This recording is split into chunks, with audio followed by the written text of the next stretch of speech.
Please allow me to take a few minutes to introduce a very special segment. What you're about to hear is not theory.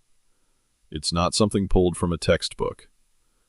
This is insight shaped over more than 50 years in hospitality, from operations, leadership, mistakes, and real-world experience. John Hogan has spent a lifetime in this industry, and what he shares here are the kinds of lessons most people only learn the hard way. So as you listen, I want you to think about one thing. What can I take from this and apply on my very next shift?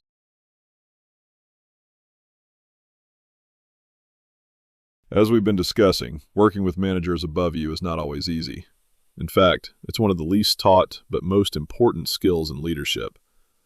What John is going to share reinforces everything we've been building toward: the importance of communication, not control, the role of trust in leadership, and the responsibility we each have for our own growth. Listen carefully, not just to what he says, but how he thinks, because this is what real leadership looks like in practice. Well, thank you, and I appreciate those nice comments. Bill and I, as he just said, we met about 50 years ago. Imagine that long ago, and yet we have only seen each other twice in that 50 years, which is amazing. In my career, I'm going to share a little bit of my speaker went out. Some of the different kinds of places I've worked at. I have literally, you can see underneath the tag over there, I've done a lot of different things. I've stayed in hospitality my entire career. I started working in hospitality when I was 16 years old at a hotel that was built in the year 1900. It was a 4-story walk-up with shared bathrooms. Think about that. In America, that's unheard of anymore, but that's what it was like back then.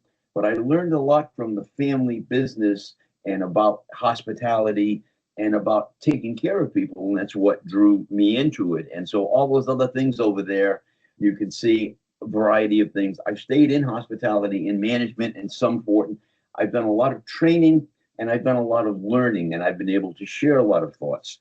Today, my comments are not going to be, it's not going to be a workshop. It's going to be explaining a few things about somebody who's made his share of mistakes, and I'm going to share some of those. And I want to share some little successes that supervisors on their way up in their career can learn on their own, or when they come up against that situation, they'll have a much better idea about how to deal with it. So,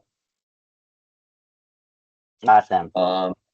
Bill and I, when we first met, he was the third front office manager at this 14 or 1500 room hotel in 3 years. That's not a very good track record for something that was supposed to be the flagship of the mighty Sheridan Corporation. Everything was manual back then. We did not have computers. And unless you had the ability to go through and somehow manage a system, you ended up with that, what Bill was just saying, those 1,000 people in the lobby, of which you didn't have enough rooms, and you had an awful lot of unhappy people. And how you deal with it, it depends on how you feel about yourself and what kind of support you get from your organization. And I'll share some stories with that in a little bit.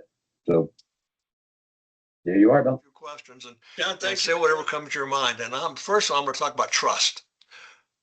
From your experience, what makes a supervisor someone a senior manager can truly trust? How do you see that? That's not an easy question, because we're going to understand what trust is. And let me share one thought about it. Trust.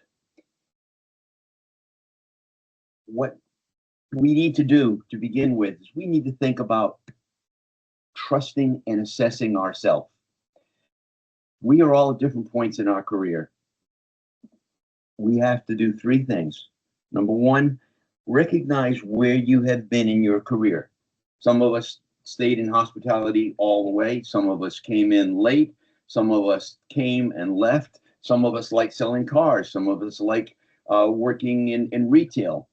But if we're in hospitality, we need to figure out where we have been. Number 2, we need to figure out where we are today, what position I'm in, what my potential is here, And am I satisfied with that? And number three, we need to kind of recognize where you plan and where you hope to go to.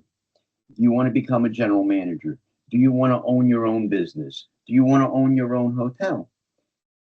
There are three big things that you need to think about: where you've been, where you are today, and where you want to go. So the question itself, though, three things for me and I took some notes to make sure I was clear in my communications. Three things I've noticed you need to be able to communicate as a supervisor or senior manager. Number one, you need to be consistency and focus on what your assignment is. The second one is to be able to share your ability to accept responsibility. And the third is to admit when you made a mistake and what you're going to do next time so you don't make the same mistake. Senior managers, when they see somebody who is trying and accepts responsibility, and when they goof, they don't fuss at them or they don't critique them or slap them down, but they give them a second chance. That makes all the difference in the world. If you do these things, what's going to happen is you're going to find that managers are going to start trusting you because you're going to be consistent and you're doing what they hope the goal for everyone is to move forward. We got to remember, senior managers, good senior managers, they're in the same place you are today at some point in their career. They understand what it's like to come through, what it's like to come up through the ranks. I've heard. I think we forget that about. That's a good point. Yeah, we forget that they've been where we are. They know some of our, if the good ones. I mean, they all know it, but the good ones realize it. Yeah. And the good ones, they share that trust back and forth with it. Yeah. Trust. Okay, I heard discussion earlier about artificial intelligence.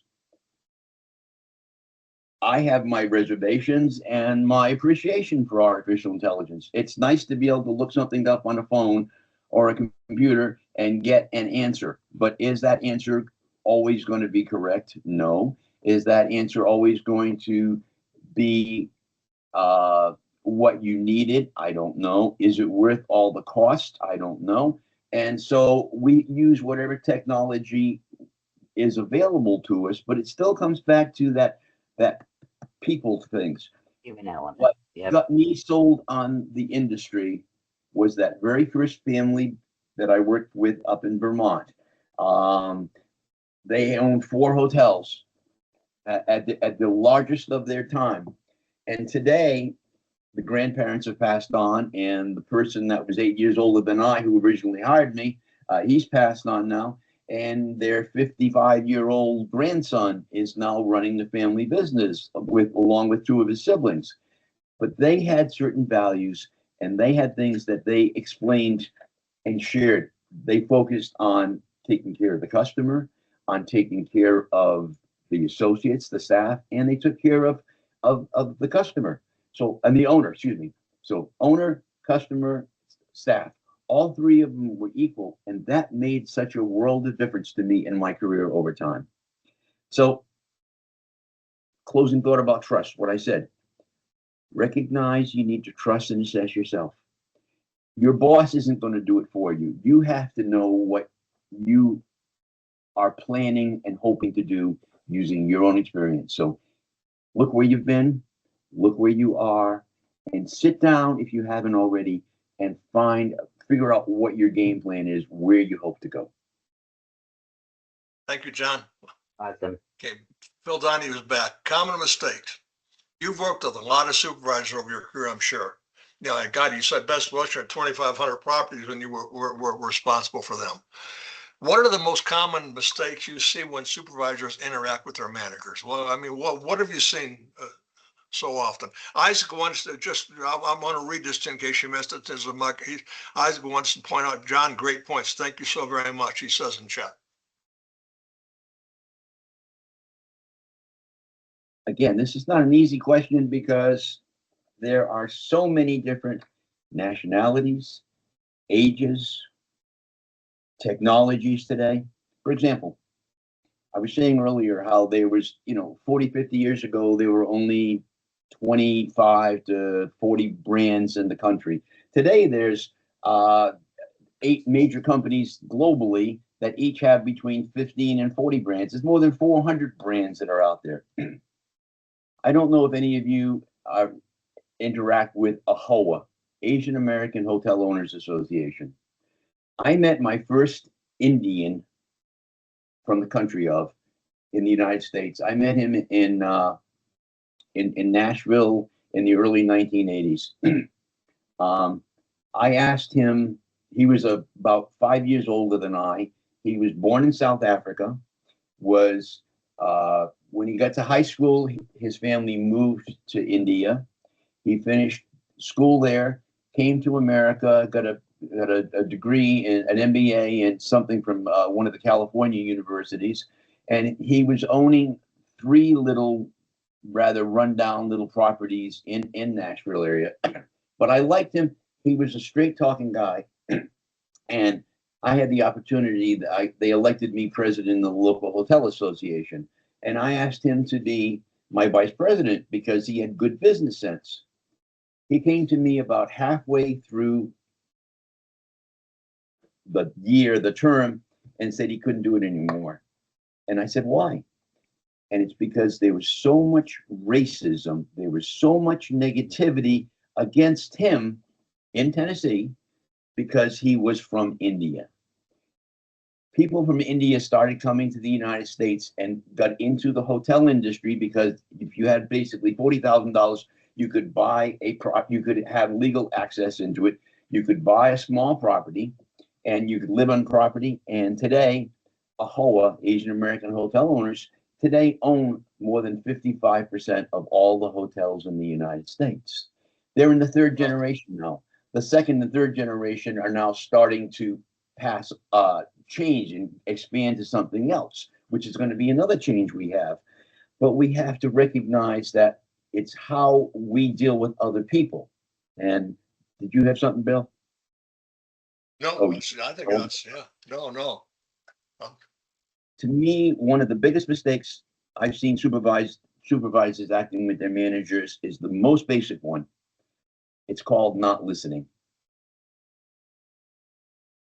When the supervisor, I put things, a lot of times I put them into 3 different points because that's an easy 1, 2, 3 way for me to communicate it. We all want to succeed, but too often the mistakes we see are when the supervisor views it as a competition between your peers or your supervisor's approval. Your manager doesn't really want a competition. They're looking for results. They're looking for, how do we get this particular problem solved? How do we make this goal? How do we meet this particular challenge we have?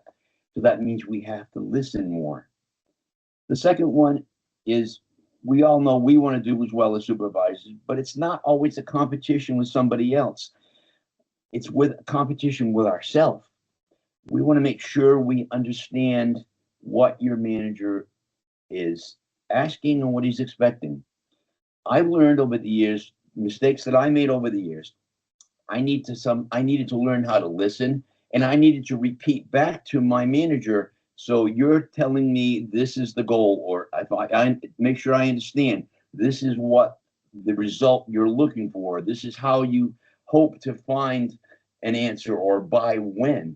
If you say it back to them, maybe they will realize that they were very clear on it, or maybe they would recognize that they were not perfectly direct or clarifying what they were communicating. So maybe it was their error. If the 2 of you start having that better communication, it makes a difference. And then the third thing is, we got to recognize, we have to remember to pace ourselves, our own discussions, and make sure that we have the intention of meeting what that goal is going to be. If we don't do those, if we don't listen, if we don't state back, and if we don't try to do it as a team, then that's what the biggest problems I think that I've seen over the years. Mistakes that I made as well, and mistakes that I've seen many, many times. And I was able to help a lot of people, a lot of my supervisors, become great department heads because we had that good communication over the years. Yeah, that's a great point. And I guess maybe they learned how to listen. Yeah. Yep. Next question I want to ask you: managing up, or maybe we're going to say, as you suggested, or communicating up. When you see a supervisor who is really effective at communicating up, what do they actually do differently? This goes back to the kind of the last question about trust. You got to be able to assess and trust yourself. Let me tell you a personal story about the first time I had to try to manage up a very difficult. He was the number 2 manager at that 1,500 room Sheraton Boston, and this was before you were there, Bill. And not you were there at different times than I was, but anyway. I graduated with a degree in hospitality from the University of Massachusetts. I graduated in honors.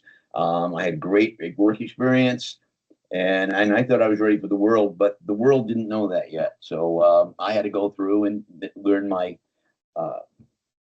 share of mistakes. I was hired by the Sheraton Boston as a management trainee, and what that means is you work 6 long days a week at whatever crappy job somebody had that nobody really wanted to take care of. And there were some difficult jobs there. I'll share one of them in a little bit. But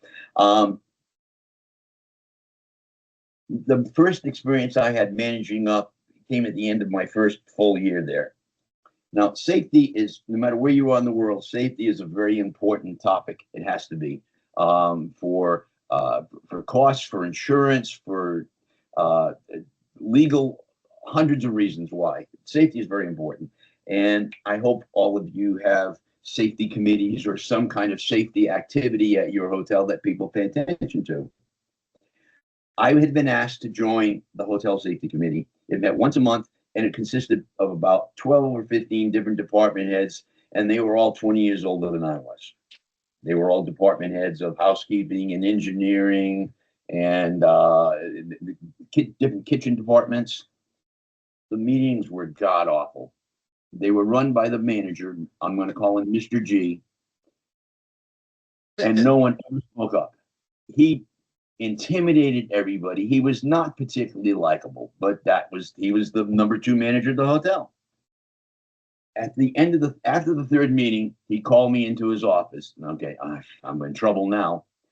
And he told me I was going to become the committee chair of this group that nobody ever says a word. So, all right, next month I created what I thought was a pretty good agenda. And then my started the meeting, and then Mr. G comes in. No one talked for the entire meeting. The second month, the same thing happens again.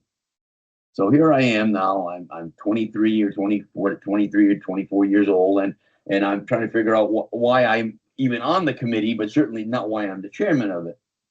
So after the second meeting, it was a disaster. I go to Mr. G's office. I ask him for an appointment, and I told him that he intimidated everybody and that no one spoke up.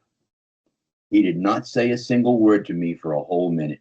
Do you know how intimidating that is when you have this rather strong-willed, not bully, but very forceful person saying this? You look at Maybe me. a bully. Maybe a bully. I'm not. Yeah. You remember this? You remember this person I'm talking about, Bill? Yeah, Anyway, I know him well. I remember him well. Yeah. He looked at me and he said, "I am the senior manager on this committee. It's my committee. I'll see you next month." All right. So I feel I've really been successful there at managing up and communicating effectively. Meeting number 3. All the members are present. We begin to look at the agenda. Mr. G is there. 60 seconds after the meeting started, he was paged. Now, many of you don't even remember what a pager is because we all have these things now that are so wonderful that we can do things. But in the old days, in the 70s and 80s, we had pagers. And he got paged. He excused himself. The rest of the meeting was actually pretty productive. They actually talked about things. Mr. G never came back to the safety committee meeting again. He and I would meet the day after the meeting. We talk about what was discussed. We come up with whatever marvelous plans the committee came up with. Mr. G was not likable, but I learned a lot. I communicated with him. I took a chance on clearly telling him he was intimidating people. He made sure he told me that he was the boss, but he did listen to what I had to say. So managing up is about giving, and it's about receiving respect. I think I did earn some respect from him then. It's not easy. It takes lots of practice, but as you practice and do it more often, even when you make a mistake, it's easier, and you evaluate where you've been, and you can find you can move forward. I have fond memories of that story now. I didn't at the time, but I never forgot that story. John, I think there's a great message here, and thank you. I mean, that's really a great story. I thank you for that. But earlier on, I know we were talking about leadership styles. I think one of the things that we chatted about in this group is that, I mean, as young leaders, which most of our audiences are young people that are just starting out in their leadership career, they're developing their leadership style now, and a lot of that style, I believe, is developed by studying from the people, the leaders that they're around. You're gonna work with leaders that they're super leaders, and you're gonna look at the things they do, and I know I did this, and I know you did it, and I think many people have done. You look at these leaders, and what are the things they do so well, and you want to learn from those traits and skills and see how you can apply them to your leadership style. But just as importantly, you're going to look at leaders that you think are jerks. You're going to look at the Mr. G's and say, I never want to be like that. So, and I think you just gave us, I mean, this is a great example of not only on managing up, but how you develop your leadership styles by learning from the people that you're working with. You're going to be a combination of all these different things. You're going to be a combination of all the great traits you've learned from 4 or 5 leaders. And at the same time, you're going to learn to avoid these negative counterproductive traits from the leaders like Mr. G that turn people off. So, John, I think that's a great story. I hope everybody's going to get a lot out of it. I know. I wish I'd heard that story when I was young. Okay, I got one more question for you. We're actually out of time in Africa. Most of our people are probably going to move on to other jobs now, but they're real life. But many of the supervisors here want to grow in their careers. I'm going to say all of them want to grow in their careers. What advice would you give someone who wants their manager to see them as leadership material?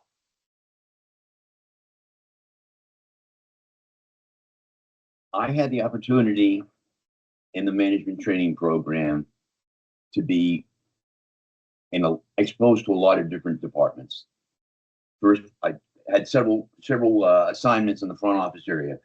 I was made the day manager of the Falstaff room, which was an English roast beef type of thing, fancy restaurant, breakfast and lunch, and all of the waiters were Greek immigrants.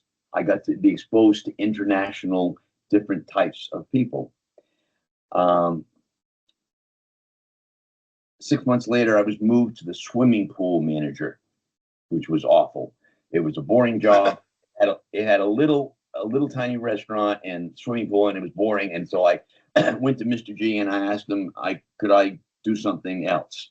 He thought about it, and he got back to me a week later, and he left me at the pool on weekends, and 4 days a week I was going to be the assistant executive steward. Well, I thought that was a pretty fine title until I found out what the executive steward really was. It was in charge of all the dishwashers.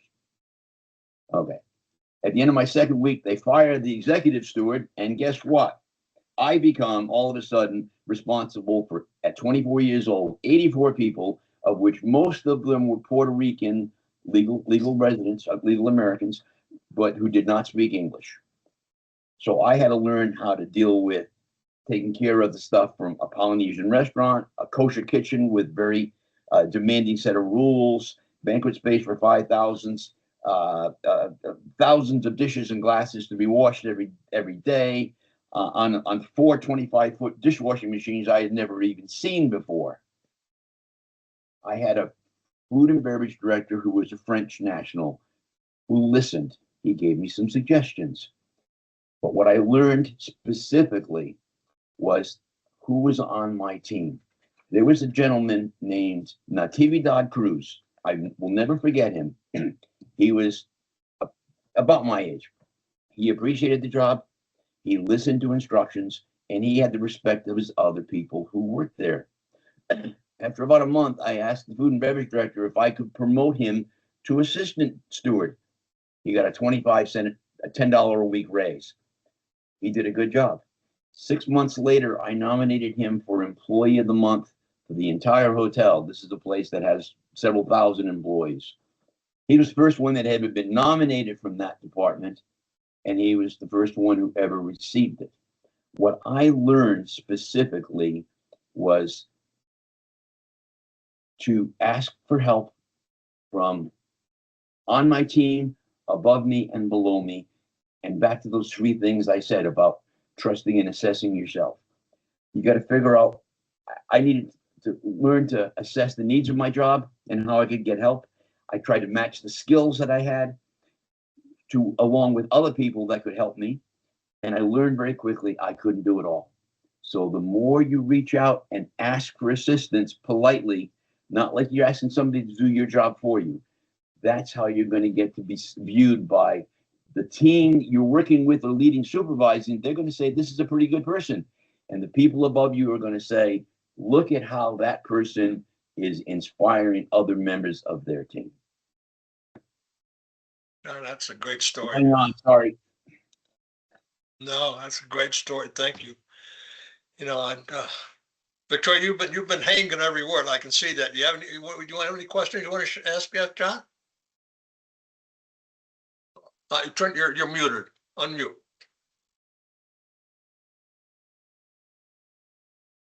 So you're still muted. There we go. Still, Is there that you go. better? Sorry, I had a dog started barking, so I thought it was best just to turn off my mic. But no, I absolutely agree with John, and excellent words of wisdom. So no, I didn't have anything else to add to it. You know what? I'm not sure I have the technical skills. I probably don't, but I'm going to do my best to take these 15, 20 minutes, John, of your discussion, and try and extract it and put it in a bit of a video format so we can share that with the people that weren't here today. You know, I think there's an awful lot for them to learn from this, you know, and you know, a lot of, you know, shared a lot of knowledge, a lot of wisdom, and you know, I think most importantly, what you shared is there's a lot of passion in what you share. And if the people that are sitting here listening to us and working with us in this group, you know, if anything, if that passion is contagious, you know, I'm going to say anybody if you're going to be successful, you got to have some passion, you know. And you know, John Hogan, who's done a lot of things in his life, and most of us are never going to do near the things he's done or accomplish near the things he's been able to accomplish. It brings a lot of passion to everything he's done, and I hope that passion is contagious. So, John, it's great having you with us today.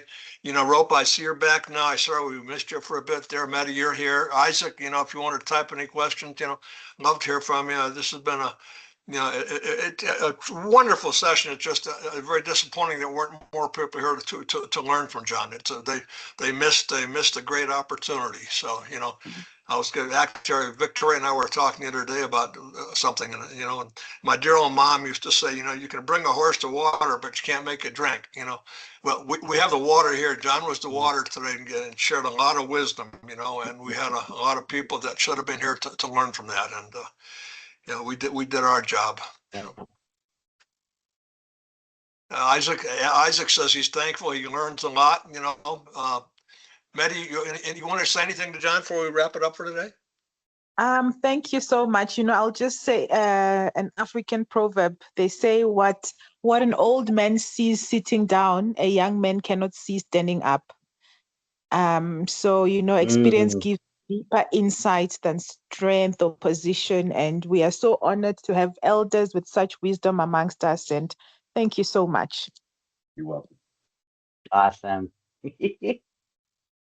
Well, thank you guys for spending an hour and a half of your Monday. Ropa's got a question. Jump in, Ropa. Want to hear from you. Always want to hear from you, dear. Yes.